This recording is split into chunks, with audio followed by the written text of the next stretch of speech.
كتاب الله أحيانا وبالتوحيد أوصانا ففي قرآننا نور يضيء ظلام دنيانا.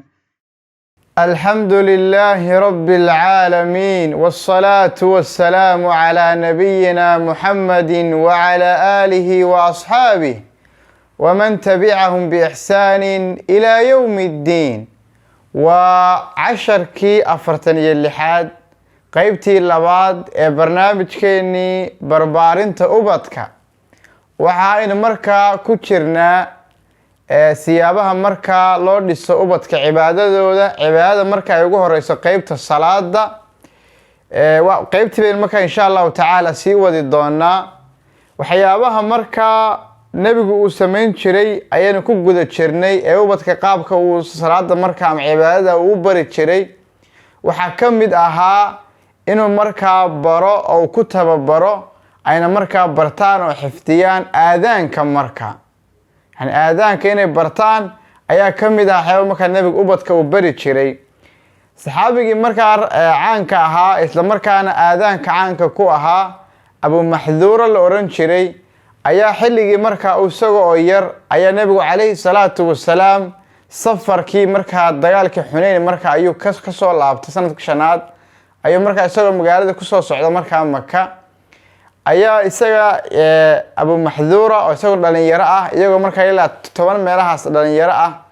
ayaa markaa nabigii ciidanka dadkii saxaabadii markaa la socotay markii waqtigii salaada uu gaadhay ayaa markaa de way eedaameen marka aadaankii buu sameeyay saxaabigii markaa nabiga la socday. kadibna ciyaalkan yar iyaguna u dhow yihiin markaayo aadaankii markaa ay markaa maxay ka daba keeneen markaa ku celceliyeen qaabku ninkaas soo eedaamayo ay markaa iyaguna sameynayeen markaa. kadib waxa dhacday markaa nabigu calayhi salaatu wasalaam aadaankii markaa ayuu maqlay ciyaalkan yar eedaamaya codkii markaa ayuu maqlay. kadib waxay markaa codkaadi markaa yaraha laga keeno waa loo soo kaxeeyay oo yimaadeen markaa kii eedaamaya kumu ahaa buu ku yimi markaa eedaanka bixinay. marka waxay dhaheen Abu Maxduura ay markaa gacanta ku soo wada faayeen kaas eedaamaya markaa waxa intii kale iska taga isagii markaa ayaa markaa loo yeeray. kadibna eedaankii markaa cod aad u cajiib oo aad u fiican ayuu markaa la Abu Maxduura. kadib markaa nabigu calayhi salaatu wasalaam waxa uu markaa bilaabay inuu markaa u duceeyo ilaa halkaas intuu gacanta markaa u saaray ayuu markaa sida nabigu calayhi salaatu wasalaam ugu duceeyay markaa. kadibna aadaankii markaa nabigu ayuu markaa baray aadaankana maxay qaabka loo eedaamo ayuu markaa nabigu calayhi salaatu wasalaam maxay ka dhisay markaa uu baray. waxyaabaha markaa uu kusoo gabagabay waxaa ka mid ahaa yani markaa aadaanka awalka ee subaxa wala markaa tiraahid baa ka mid ah salaatu khayrun min an-nawm as-salaatu khayrun min an-nawm. iqaamada marka la qiimeeyo tiraahid buu ku yiraahdo maxay laba jeer qad qaamat as-salaatu qad qaamat as-salaam marka aadaanka waa maxay saasu markaa nabiga ku wala marka dib maxay uu ka codsaday in markaa Maka looga dhigo markaa dadku kuwa ka eedaamay markaa lagu daro. nabiguna waa ka aqbalay markaa saasu markaa waxay muadin ku ahaa markaa muddo badan. markaa taasina waa qaybta markaa ubadka waa maxay lagu dhisay cibaadada markaa in aadaankii markaa la baro. waxyaabaha kale markaa nabigu sameyn jiray waxaa ka mid ahaa inuu waa maxay de ubadka yaryar markaa uu la hadlo markaa xilli kasta waa maxay yani salaada markaa xilligeeda la gaaro salaada markaa la tukanayo markaa u soo jeediyo yani qaabka u tukanayaan waxyaabaha markaa iska ilaalinayaan. waxyaabaha markaa u sheegi jiray waxaa ka mid ahaa xadiiska markaa uu warinay Anas waxa uu leeyahay يعني النبي عليه الصلاة والسلام وحا وكير يا بني إياك والتفات في الصلاة. يعني المهي وحن كاقدق يا مركا ومحا صلاة تكون شرتد إن المركا نعيادة مركا مهدارها مركا عاد إيكتد مركا أي مركا ومحا كاقدق يسكي إلالي مركا واي وهلاك با ومحا رنتا كسوغان. هذا واحد كاركسا مركا ومحا قابك النبي وبرد شري أبدك ومحا كيفية مركا الصلاة دا.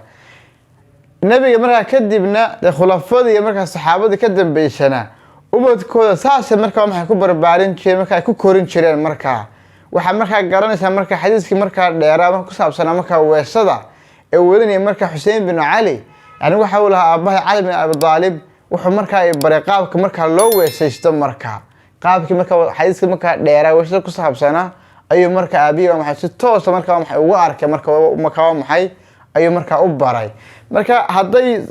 salaadii noqoto hadday markaa maxay weesadii ay noqoto hadday markaa ducooyinka salaada ka dambeeyay ay noqoto hadday noqoto waxyaabihii salaada ka horeeyay oo dhan waxa fiican baa leeyahay maxay ilmuhu waa maxay si shakli ama qaab waa maxay inuu si toos ah maxay kaaga arko marka si isaga marka waa maxay ay ugu fududaato inuu shayga waa maxay tadbiiqiyo uu keeno marka saas marka saxaabadu sameyn jireen waxa kamid ahaa Sa'd bin Abi Waqqas awlaadiisa marka isagana waa maxay waxyaabo marka ku tabeeshay waxa kamid ahaa yani ducooyinka marka soo arooray marka waa maxay inankiisi Mus'ab baa ka wadanay waxa uu leeyahay yani aabahay xuma kana baro xifdin jiray ducooyinka waxa kamid ahaa uu nabaray Allahumma inni a'udhu bika min al-bukhli wa a'udhu bika min al-jubni wa a'udhu bika man ana aradda ila ardhil al-umri wa a'udhu bika min fitnati ad-dunya wa a'udhu bika min 'adhab al-qabr يعني شنتا maxay ilaahay ka maangeli jiray ayuu maxay ubadkiisa maxay ku tababar waxa kamid ah maxay ilaahay ka maangalo bukhliga ilaahay cabsida ka maangalo ilaahay ka maangalo maxay ku celiyo xilliga maxay xilliga asaasnimo wadaadisa ilaahay ku soo ururiyo waa maxay adduunyada fitnada ilaahay ka maangalo cadaab qabriga maxay ilaahay marka ka maangalo marka waxyaabahaas waa maxay ay ku tababar jireen saxaabadu waa maxay ubadkooda yaryar waxa marka aan ku soo gabagabaynayaa saxaabigi marka jaliilka ahaa Abdullah bin Mas'ud oran jiray ayaa markaa nasiixa guud iyo dardaaran guud ayaa isagoo markaa siinaya aabayaasha iyo hooyooyinka ayaa markaa waxa uu ku lahaa xaafidu ala abnaa'ikum fi salati wa'awiduhum al-khayra fa inna al-khayra 'aada yani waxa uu waa maxay yani ubadkiina maxay ku ilaaliya oo maxay ku tababara salaada markaa salaada inay bartaan ku tababara waxa maxay khayrka iyo wanaagga maxay inay sameeyaan kutabar marka ku ilaaliya marka waayo waa caado qofka hadii marka uu la qabsado oo uu sameeyo oo saa maxay ku joogtayni marka saa maxay ku sameeynaya marka waxyaabada ka baahan waxa kamid ah ubadkeena waa maxay cibaadada ay waa maxay ay sameynayaan oo dhan waa inay marka ahaato waa maxay arinta aynan ku adkaynaynin marka maadaama ay daayar ku jiraan oo wali qaangaadnimadii aanan gaadhin يعني معناها أضايق بدني وحيا محين أدو أتكيس بتخيل على نسا مركا واي مك يجو يجر هدين حدي لو أتكيو وام حدي وحيا يقلا ما محدي للجراعة ما شيء محي صعب عليش كده ريمان هذا مركا وين هذا ما محي وكتجي مركا وصعد ما حد ما حبته كان يا مركا ما حيوالد شعليسين يا وما حيا فوز قابير فوز اللين ودعس ما لو صب بندقيا تعين كلو شيء أحسن ما لو شيء يا مركا وين نسيبه إن شاء الله تعالى 10 ضمبه إننا سنكسو كوبنا والله سبحانه وتعالى أعلم.